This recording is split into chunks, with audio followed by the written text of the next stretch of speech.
दोस्तों आज की इस वीडियो में हम लोग बात करने वाली है लक्ष्मी इंडिया फाइनेंस स्टॉक के बारे में। 2-3 दिन ही हुए स्टॉक मार्केट में लिस्ट हुआ है स्टॉक, लेकिन जब से ये लिस्ट हुआ है तब से लेकर अभी तक इसने 23% की जंप लगाई है। तो आज की इस वीडियो में बात करेंगे कि एज इन्वेस्टर आपको कौन सी चीजें पता चलनी चाहिए, कंपनी के फंडामेंटल्स को देखने की कोशिश करेंगे, उसके साथ फाइनेंशियल्स भी देखेंगे और डिटेल में एनालिसिस करेंगे कि ये स्टॉक कैसा है। आज के इस वीडियो को मैं स्टार्ट करूँ उससे पहले चैनल के ऊपर आप पहली बार आए हो और मुझे पहली बार देख रहे हो तो मेक श्योर कीजिए चैनल को आप सब्सक्राइब करो। यहाँ पे हम लोग स्टॉक मार्केट के रिलेटेड बहुत सारी चीजों के बारे में बात करते हैं।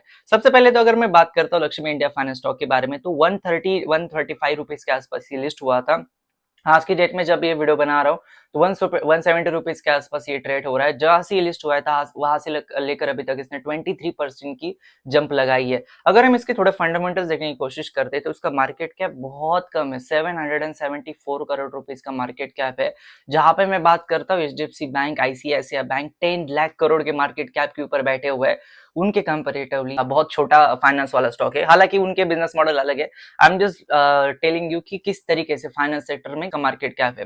अगर हम इसके पी रेशियो की बात करते हैं तो 21 के आसपास पी रेशियो है, जहां पे इसके इंडस्ट्री का जो पी है वो 25 के आसपास है और इसका जो रिटर्न ऑन इक्विटी है वो 13.96 के आसपास है। अगर हम इसके रेवेन्यूज को देखने की कोशिश करते हैं specially year on year basis के ऊपर, तो कहीं ना कहीं 2021 में जहां पे रेवेन्यू 88 करोड़ के आसपास था वहां से लेकर बढ़कर 248 करोड़ रुपए के आसपास रेवेन्यू 2025 में इसने लगाया है। अगर मैं प्रॉफिट की बात करता हूं तो 2021 में जहां पे 10.49 के आसपास यहाँ पे इसकी प्रॉफिट था वहां से बढ़कर 36 करोड़ रुपीस का प्रॉफिट इसने 2025 फाइनेंशियल ईयर में लगाया है। वहां लगभग बोल सकते हैं कि पिछले 5 सालों में 3 गुना इसका प्रॉफिट हो चुका है। अगर हम इसके शेयर होल्डिंग पैटर्न को देखते हैं तो प्रमोटर के पास 60% स्टेक है, रिटेलर के पास 30% स्टेक है और बाकी का जो स्टेक है वो एफआईज, डीआईज और म्यूचुअल फंड्स का है। अब इंपॉर्टेंट बात क्या है दोस्तों, देखिए कोई भी फाइनेंस वाला जो स्टॉक होता है ना उसके लिए सबसे इंपॉर्टेंट होता है उसका रिपुटेशन। तो जब स्टॉक मार्केट में ज्यादा टाइम स्पेंड करता है, बहुत साल हो जाते हैं, तब जाके लोगों का ट्रस्ट थोड़ा सा बिल्ड हो पाता है।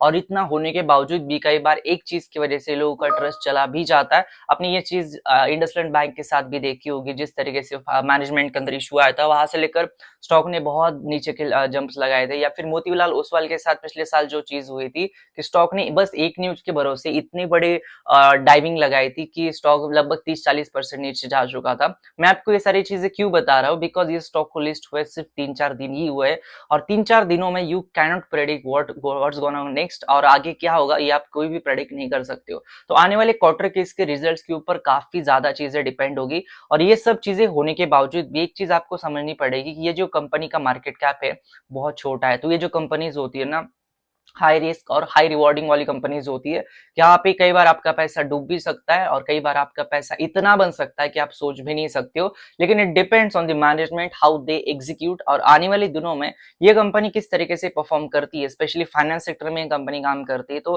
किस तरीके से इसके फाइनेंशियल्स आने वाले दिनों में रहते हैं, इसके ऊपर जो डेट है वो क्या ज्यादा रह रहा है कम रह रहा है। बिकॉज इसका डेट टू इक्विटी रेशियो काफी ज्यादा है, 4.41 के आसपास डेट टू इक्विटी रेशियो है। तो आने वाले दिनों में इसका डेट क्या कम होता है, अगर डेट कम होता है और इसके प्रॉफिट्स के अंदर ग्रोथ आती है, रेवेन्यूज के अंदर ग्रोथ आती है और ऑब्वियसली ये अपनी कंपनी को एक्सपेंशन कितने लेवल के ऊपर कर सकते हैं, बिकॉज ऐसी कंपनी के लिए sky is the limit. Because आप सब लोगों को पता है कि इंडिया में फाइनेंस सेक्टर कितना बड़ा है, तो कंपनी कितना एक्वायर कर सकती है, उसकी हंग्रीनेस कितनी है, कंपनी के मैनेजमेंट के अंदर एम्बिशंस कितने, इसके ऊपर ऐसे छोटी कंपनीज का जो फ्यूचर है काफी ज्यादा डिपेंड करता है। तो आने वाले दिनों में देखने वाली बात होगी कि ये इसके जो फाइनेंशियल्स है किस तरीके से अच्छे और अच्छे हो जाते हैं। अच्छे तो ऑलरेडी है लेकिन कितने अच्छे तरीके से एक्सपोनेंशियली इसके प्रॉफिट्स और रेवेन्यूज ग्रो हो पाते हैं और इसके ऊपर इस स्टॉक का फ्यूचर काफी ज्यादा डिपेंड करेगा। वीडियो को मैं एंड करूं उससे पहले चैनल को सब्सक्राइब कर देना, वीडियो को लाइक कर देना। धन्यवाद दोस्तों ये वीडियो देखने के लिए, धन्यवाद।